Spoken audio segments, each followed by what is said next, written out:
Number 4 हे diagram दिलेले आहे, माहिती दिलेली आहे.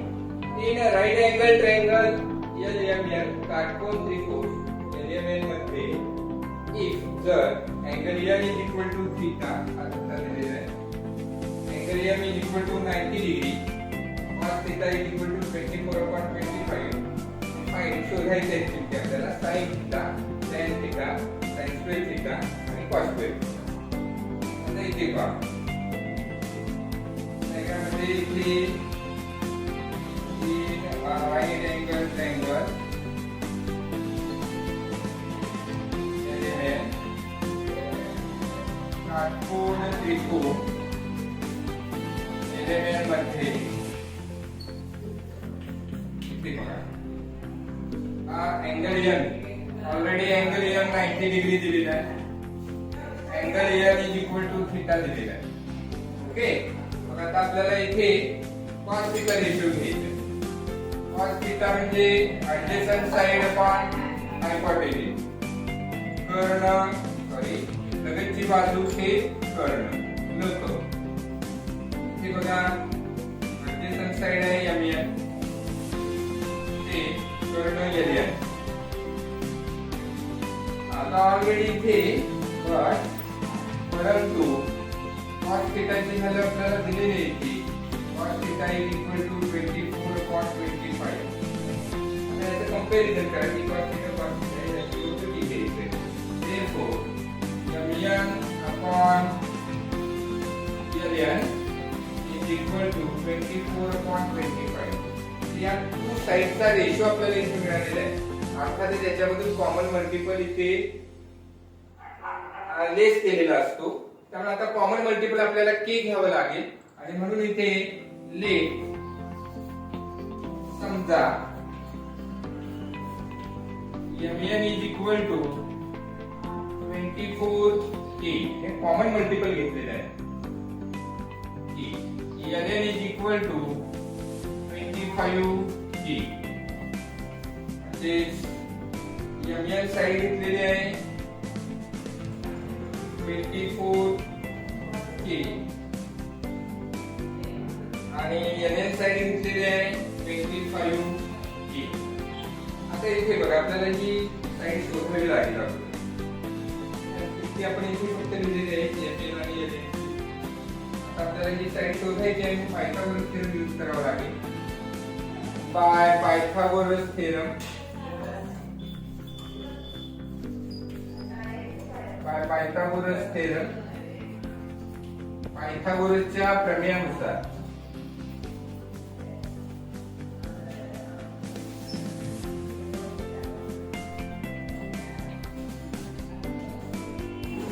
हे बघा आता पायथागोरसचा थेरम इथे यूज करायचा आहे. पहा LM स्क्वेअर पण LM square plus MN square is equal to LM square. आता इथे बघा LM square MN square 24k is equal to LN 25k bracket square. इथे स्क्वेअर केलेलं आहे, स्क्वेअर आहे. आता सिम्प्लिफाय करायचं आहे. LN स्क्वेअर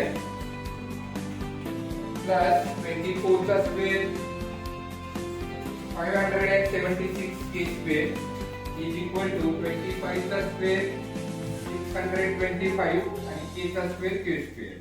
आता हे प्लस आहे, तिकडे घ्यायचं मायनस होते.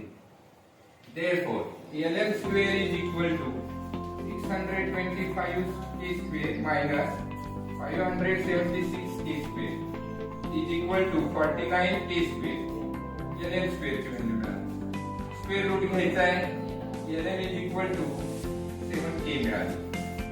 आता इथे आपल्याला थर्ड साइड मिळालेली आहे, पहा 7k. आता आपण ऑल रेशो लिहू शकतो. आता विचारले कोणते पहा, पहिला आहे sin थीटा. sin थीटा म्हणजे अपोजिट साइड अपॉन हायपोटेन्यूज म्हणजे समोरील बाजू भागिले कर्ण. थीटाच्या समोरची बाजू बघा LM आहे आणि कर्ण आहे LN. LM काय आहे 7k अपॉन LM काय आहे 25k. आता हे k कॅन्सल होतील इथे, न्यूमरेटर डिनॉमिनेटर मधून, अंश आणि छेदामधून. मिळेल 7/25. ही साइन थिटाची व्हॅल्यू मिळाली 7/25. आता इथे पुन्हा साइन स्क्वेअर थिटाची व्हॅल्यू विचारलेली आहे. हे पहा साइन स्क्वेअर थिटा म्हणजे या व्हॅल्यूचा स्क्वेअर करायचा आहे. स्क्वेअर करायचा आहे. 7 चा स्क्वेअर 49/25 चा स्क्वेअर 625.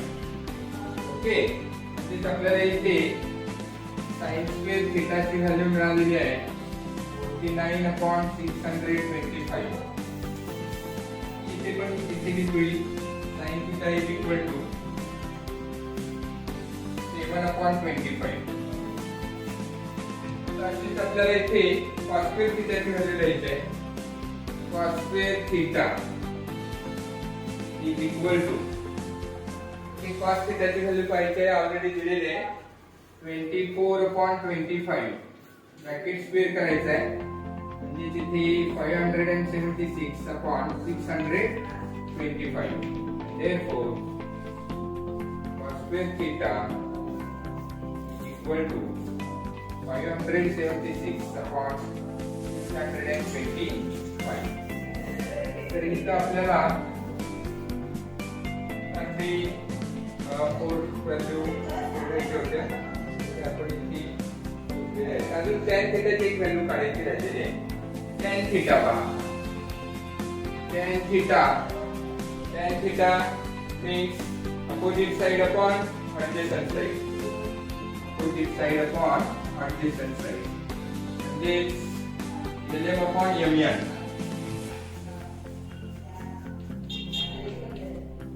इथे बघा 7k upon 24k. 3k cancel होते. इथे आपल्याला 7/24 मिळाली. therefore tan theta is equal to 7/24. अशा पद्धतीने आपण इथे sin theta, sin square theta, cos square theta आणि tan थिटाच्या व्हॅल्यू काढलेल्या आहेत. तर अशा पद्धतीने वेगळ्या काही व्हॅल्यू विचारल्या तरी आपल्याला शोधता येईल. Okay, good morning. Problem set 8 संख्येचा प्रश्नसंग्रह 8 त्याच्यामधला लास्टचा क्वेश्चन नंबर 5 आहे. तिथे आपल्याला बॉक्स आहे ते कंप्लीट करायचे, भरायचे आहे. आता इथे पहा sin 20 degree is equal to cos. Box दिलेला आहे, डिग्री दिलेला आहे. तर sin आणि cos त्यांचं रिलेशन असणार. इथे ट्रिग्नोमेट्रिक आयडेंटिटी आपल्याला जे रिलेशन मिळालेलं आहे ते घ्यायचं आहे. आपल्याला माहिती आहे sin theta is equal to cos 90 minus theta. आता याच्यामध्ये थीटाची व्हॅल्यू 20 आहे. therefore sin 20 degree is equal to थीटाच्या ठिकाणी 20 ठेवलेलं आहे. थीटाच्या ठिकाणी आपल्याला 20 ठेवायचं आहे. cos 90 मायनस 20 डिग्री घ्या किंवा लास्टला द्या. तर इथे आपण थीटाची व्हॅल्यू 20 डिग्री सबस्टिट्यूट केलेली आहे.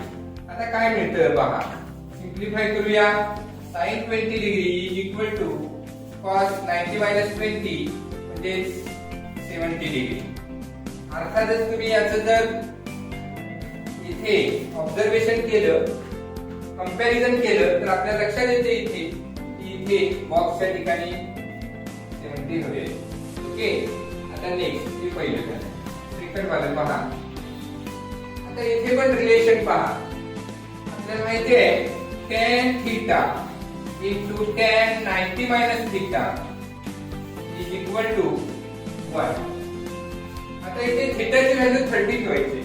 ते लक्षात येते आपल्याला. therefore tan 30 degree into tan इथे 30 डिग्री ठेवायचं आहे. 90 minus 30 degree is equal to 1. तर इथे आपण theta is equal to 30 degree substitute केलेला आहे.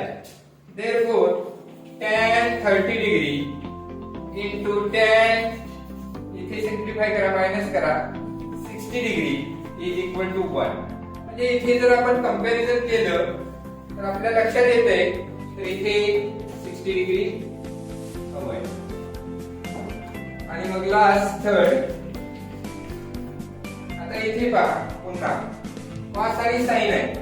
तर याच्यामधलं रिलेशन असणार आपल्याला इथे लिहायचं आहे. रिलेशन काय आहे तर cos theta is equal to sin 90 minus theta. आता अर्थातच आपल्याला इथे थीटाच्या ठिकाणी 40 डिग्री ठेवायचं आहे. cos 40 degree is equal to sin 90 minus 40 degree. इथे theta is equal to 40 degree आपण सबस्टिट्यूट केलेलं आहे. and therefore cos 40 degree is equal to sin 50 degree. अर्थात इथे कंपॅरिझन केलं याचं आणि याचं तर लक्षात येते बॉक्स मध्ये 50 आहे ऑलरेडी डिग्री दिलेली आहे. तर अशा पद्धतीने हे आपल्याला बॉक्स भरायचे आहे. माझा व्हिडिओ तुम्हाला जर आवडला असल्यास लाईक करा, शेअर करा, त्याच्यावर कमेंट्स द्या आणि माझे चॅनेल सबस्क्राईब करायला विसरू नका.